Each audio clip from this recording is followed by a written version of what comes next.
to another podcast of Garage Door Politics. And my name is Greg, and we have Roland Rasilis. Okay, well, we don't usually give last names, but you can if you want. You can if you want. Anyway, we want to welcome everybody to Garage Door Politics, our live viewers on Facebook and YouTube and Twitter, Periscope, and our audio listeners on Anchor FM, Spotify, Stitcher, Google Podcasts, Apple Podcasts, iHeartRadio, and that just begins the list to go on and on. And today's the 14th of September, 2020. And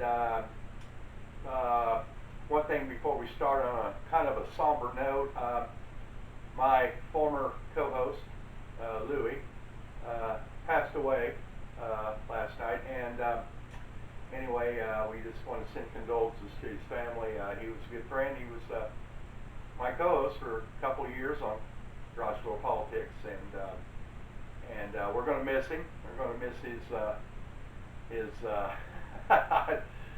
banter, I would say. Banter is a good word for that. And anyway, we just like I said, we're sad, and like I said, condolences to his family. And anyway, but like Louis always said, the show must go on. Absolutely. The show must go on. So anyway, if you're new to Garage Door Politics, what we do is we talk about politics in the United States and around the world. And we like to do as a weekly thing. Because of the virus, we've been kind of on hold, but now we're back. And now with the election less than 2 months away, things are getting heated up, so to speak. And I don't know. I've got a lot of questions as far as where you stand on everything, as far as the difference between President Trump and Joe Biden. Well, to my knowledge, I haven't heard, anyone from Biden's campaign here going around, knocking on doors, endorsing Biden for president. Okay. Have you heard that? No, I've gotten a text or two, but nobody's actually, actually physically came. I mean, there's, and I understand because everybody's the virus, and it's just, it's not a normal election. I mean, the rhetoric is still there, the mudslinging is still there, but as far as normal, like last night here in Las Vegas, President Trump had a rally. Yes. Well, now what's came out after the rally? The governor Steve Sisolak of Nevada, came out and condemned the rally, saying that nobody was social distancing, nobody was doing all this, nobody's wearing masks, and not only that, his administration, they're threatening the company in Henderson, that Trump visited, right, for allowing this to happen. Extreme Manufacturing, I think was the name of the place. Extreme Manufacturing in Henderson. So and the media didn't take that to the liking, and I feel that the social distancing, around the nation, should come to an end. Based on from what I hear, from what I see on the media concerning our public health crisis. It's not what it used to be in the past, back in March. The numbers are down dramatically, but it's our elected leaders that are pushing, for more social distancing, et cetera, and I think it has to do with the election coming up November 3rd. That's part of my reason, I think, what's going on. Okay, and my thought is, okay, since the President Trump got elected, okay, back in 2016, okay, it's been one made-up crisis after another. Okay, now I'm not necessarily saying this virus is made up, but I think they've overblown, the virus as far as, I've always said in previous podcasts, I've always said that I think that it's kind of like the flu on steroids. And it is, and I understand it's contagious, all right, but also too, I found out the recovery rate is 92%, which is pretty good. I mean, you know, that's right around flu numbers. You know, the recovery rate from the flu. I mean, a lot of people aren't aware that, you know, the other viruses, you know, such as, you know, the regular flu, people die from that too. Absolutely. And, you know, and are those statistics, you know, made public? You know, I believe, you know, from what I've seen on the media, that a lot of information concerning the deaths of coronavirus, you know, that's given out, you know, is conflicting. Because a lot of people, you know, in the past have died for other causes, you know, the primary death.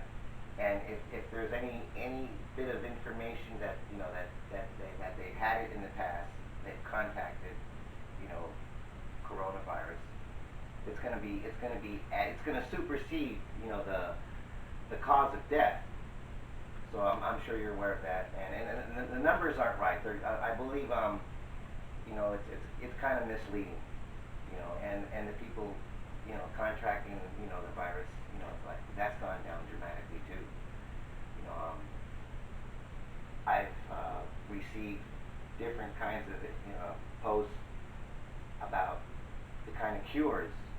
Well, I don't know if it's considered a cure, but different types of medicines, you know, that can, you know, prevent and control the coronavirus. Hydroxychloroquine is one of them. Aspirin is one of them. I've seen as, you know, as much as, you know, eating certain kinds of fruits like bananas. So what I do, you know, myself personally to make sure that I don't catch it is I take a lot of vitamin C. Right, right. A doctor did come out and said, if you build up your immune system, you know, because that right there helps, and that helps with the flu. It helps with anything, right. Your immune system. But a lot of the people that are passing away from this virus have a compromised immune system, or they have underlying health issues, just like if you would catch the flu, it would be the same thing. It would be extra hard on you because your immune system is not capable of fighting off, you know, creating antibodies to fight off this, you know, the virus. And it's the same. I know, but as far as, you know, I've noticed the numbers are coming down, okay, and I think we have hit the peak, all right, and I think people now, you know, their bodies are starting to build up this immunity, this, you know, the antibodies that are needed, because they're finding that out. Okay, so how come we don't get the true numbers from the media? Because some people are saying the CDC, the White House, they're not giving us the right numbers, or you know, it's kind of conflicting. But then the media, you know, kind of runs toward the extreme, as you know, as far as I would say, overblowing it. And I understand the media is, you know, the more sensationalized stories. Right. You know, they have to have that in order to, you know, I mean, they got sponsors, they got people that buy advertising, they got all that. So they want to keep everybody, you know, instead of a good news scenario, they want to keep everything dark and you know, under wraps. That way people are afraid. They're keeping people afraid. Right, and you know, I believe this public, you know, health crisis that's ongoing right now, you know, is also affecting other things in our country. You know, primarily, you know, the campaigning, you know, for Trump and Biden, how they do it, and it also, you know, is affecting our voting, our ways of voting, our traditional ways of voting. You know, I was at the library last week, and well, not only the library, but you know, every public place I go to, you know, you got people there, you know, asking everyone walking by, have you voted yet? You know, and I heard a couple of interviews from people, you know, as they're walking from these interviewers. You know, I are we going to vote through the mail? Do we have an option of voting by mail, or can we vote in person? And I'm really not too sure. What's your knowledge of? Well, I got of Las Vegas. Do we have an option of voting by mail, or? We have an option. I got a card in the mail. You have an option to totally vote by mail, or you can go to a polling place that's open, all right, on either absentee or early voting, or on the day of the election, November 3rd. So you do have that option, but then you're going to have the social distancing and all that to the polls, which, I think they had to do that only because of the laws. They had to have an option as far as people going to. Now, how many polling places were going to be open? I don't know. Might be just one. Well, I was told that most of the polling stations, are going to be at elementary schools. Right. So. But how many though? How many are going to be open? Because normally, there's one in each district has so many to make it easier to vote, and that's what they're. But now are they just going to make it harder to vote, and you have to vote by mail, or is it? I just don't know. I don't know if they're, manipulating the law a certain way. I just don't know. But right now it's we're less than 2 months away. The mudslinging is at its height, and it seems like everything Trump does is wrong. Everything. Everything. But then, and I want to touch that on, right after this, I want to touch on another accomplishment that the president has made. Anyways, anybody out there thought starting your own audio podcast? Well, when we tried to start our Garage Door Politics audio podcast and video podcast, but the audio part we didn't know what to do, but we found Anchor FM. Anchor's your one-stop shop for uploading, hosting, and distributing your podcast. It's really simple to use. It doesn't cost a nickel, and plus you could possibly get paid to podcast. So you could get on Google Podcasts, Apple Podcasts, any of the places that we're on. So if you would like more information, just go to anchor.fm/start. It's anchor.fm/start, and they'll get you going right away. Anyway, what I wanted to touch on next, moving on from the virus, is now the historic Middle East peace accords between Israel and the UAE, it's United Arab Emirates. Okay, UAE. Sorry, misspoke. And now Bahrain has jumped in, and plus Qatar has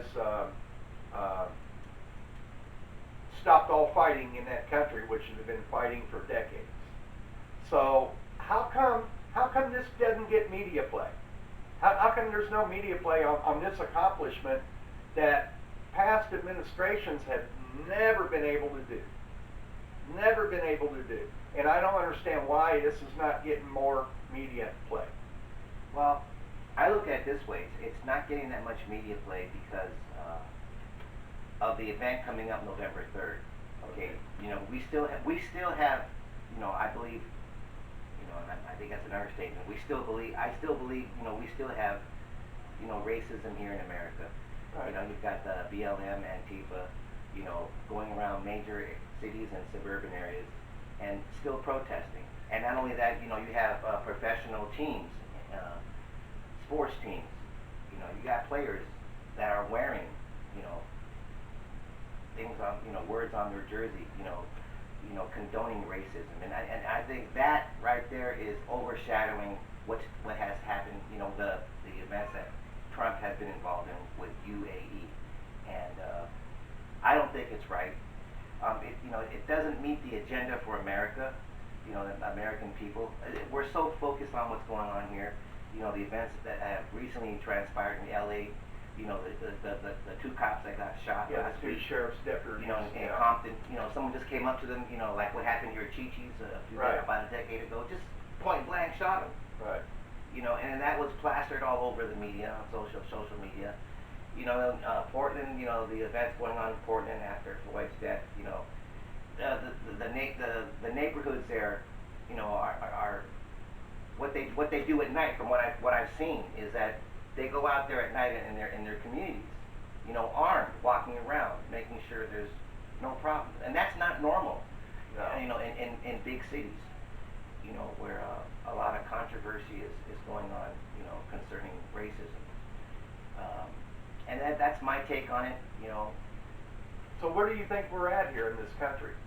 Are you thinking that maybe that we're at the beginning of a civil war? Well, you know. Or is this all going to go away November 3rd? No, as far as it going away, what's going on right now, last election that Trump won, you know, the media shown several people, the far left, you know, people, Right. people, you know, that are considered the far left, they showed video of them crying, Right. you know, and, you know, having tantrums, you know, why they lost. Right. Why Hillary Threatening lost. to move and the whole thing. Right, and then in the event Trump wins, prevails in 2020, you know, I don't think they're going to do that. I think what they're going to do is they're going to get together in their groups and they're going to protest. They're going to protest. They're going to protest again. But I believe that's going to lead to more violence, Okay. more looting, mayhem, and when I say protests, I'm talking about more areas within our nation, more cities. Okay, more bigger cities, or maybe it's going to spread out to the suburbs. I would say more to the suburbs too. More to the suburbs. Yeah, that's my feeling on it. And what I'm really concerned about is, will they take this more to neighborhoods versus businesses? Because if it's taken in neighborhoods, if they protest through neighborhoods, you know, and the community does not allow that, you know. Well, my take on it, if Joe Biden wins November 3rd, you know, if he wins, I think everything's going to go away. That's what I think. But if President Trump gets reelected, I think first of all they're going to protest the election. They're going to send it to the Supreme Court, okay, and they're going to do everything in their power, okay, to try to get the election results overturned. All right. If Biden wins, there won't be no problem. It'll be smooth sailing. Right. And the virus is going to go away, and all this robbing and looting and protesting, it's all just going to go on the back burner, and that's what's going to happen. But if President Trump is reelected, it's going to be a fight all the way to the Supreme Court. I already see it.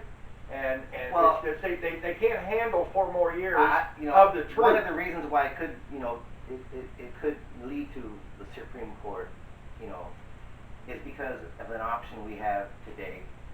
You can either vote by mail or vote in person, and a lot of people are concerned about voter fraud. Absolutely. You know, and they could use that, you know, analogy of why they believe, you know, their candidate, you know, should have won, or, you know, on both sides. Right. And what's the date that you know of? If there's no president elected? 21st of January. That's inauguration day. No, if they can't settle. It's the 21st if they can't of settle January. the voting system. January 21st. Okay. And the Speaker of the House will be an interim president. Nancy Pelosi. Yeah. Oh my God. Yeah. I hope that doesn't happen. Yeah. Anyway, I don't know. We're going to keep on top of it, but we're less than 60 days away. I think 50 some. Right. And we're going to keep on top of it, and we'll be back next week to see any more that comes out. But anyway, we're at our part of the podcast we like to call our shame pile. That's where we shame people, places, and things, and sometimes each other. And who do you have this week to shame? Anyway. Well, since this is my first time in your program, I'm going to refrain from that. You're going to refrain from the shame? Yeah, I'm going to let you do it. Oh, okay, all right. Yeah. Well, I'm going to shame Governor Steve Sisolak of the state of Nevada, and the reason I'm shaming him is he came out last night and condemned President Trump for having the rally in Henderson, which is a suburb of Las Vegas, and you know, saying that nobody was social distancing. From what all I see, everybody had a mask on, and so I mean, and then a week or two before that, Governor Sisolak's out in public, listening to music, having dinner with no mask, and so I guess it is do as I say and not as I do. Just like Nancy Pelosi, I could pull her right in there too because she went and had her hair done in San Francisco when all the salons are closed. It's hypocrisy. It hypocrisy. It you is. know, and it's not fair. It's not. It's You not. know. It's just it's to the point to where it's you know, it's almost absurd because they pretty much direct these directives and then they break their own directive. They break their own rules. They make the rules, but then they break them because they're on this pedestal up here, and so they're like a king or a queen. They don't have to follow the rules, evidently. So I mean, it just boggles my mind. But anyway, that's my shame for the week, and that's our podcast for the week.